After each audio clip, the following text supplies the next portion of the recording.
luggers connected the coastal region with the demand of downtown New Orleans. Less than 100 years ago, this was an inland port.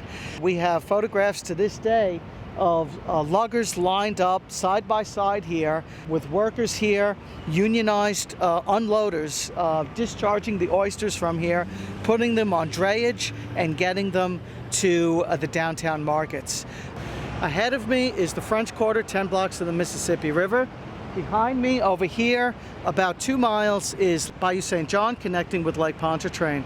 So in the 1790s, the Spanish decided to connect those two by excavating what they call the Carondelet Canal. And that connected Bayou St. John with this area immediately behind me. So you have the main canal, and then a turning basin here where schooners, luggers, and other vessels would turn around, dock, and unload all of these resources from the lake.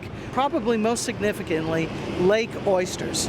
And the vessel that specialized in bringing in these oysters was called an oyster lugger.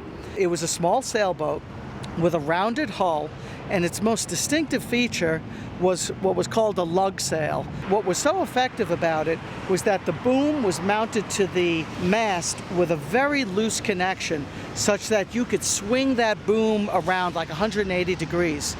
Coupled with the round hull, this made luggers phenomenally maneuverable. We are at the French Quarter riverfront at the exact spot that 100 years ago was called Picayune Tier. And what it did was connect the coastal region and all the resources, particularly the oysters being harvested out of the Terrebonne, the Barataria, the Breton Sound, coming up on sailboats called luggers, landing over here, and then transporting their cargo to the French market for sale. If you look at the river today, the river's very low. It's between 3 and 4 feet above sea level. It can get as high as 17 feet. So with the stage going up and down, you needed a dock that floated up and down with it. So the tier was this wooden platform or stage that was hinged that floated with the changes of the stage. So you could just picture these one mast, one boom sailboats coming in from the coastal area, sailing right up on the tier. The union members of the Oyster Discharging Association would shoulder these big heavy sacks and barrels, bring them over the levee to a pavilion that was located right over here. There, the Louisiana Oyster Commission representatives would inspect the cargo, look for bacteria, look for problems. They would tax them, after which point the sacks were either put on mule drayage, on mule carts, or on railroads and brought to regional or local markets. What happened to Picayune Tier? What happened to Lugger Landing? Well, 2 technological transformations shifted the geography of getting oysters to market. One of them was the advent of the outboard motor. This is in the 19-teens, and that shifted the waterborne aspect of the trade from these sailboats to motorized boats.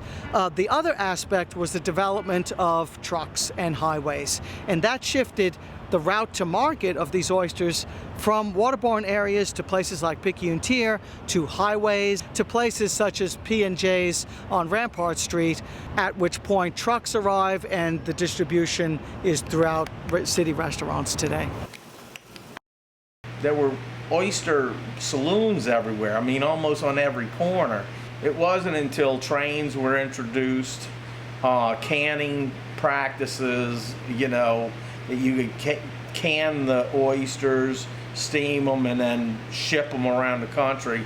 And then further, when refrigeration and ice machines came about, that they could actually ship fresh oysters around the United States. You know, when it comes to oysters, people really want to know where they're from. Health-wise, too, it's like one of the most scrutinized products. And we want to make sure that you know where the product's coming from. You know, this company, 140 years, has been through famine, storms, drought, wars, man-made disasters, but it's in our blood, and we love it, and we love to treat people with the best product in the world.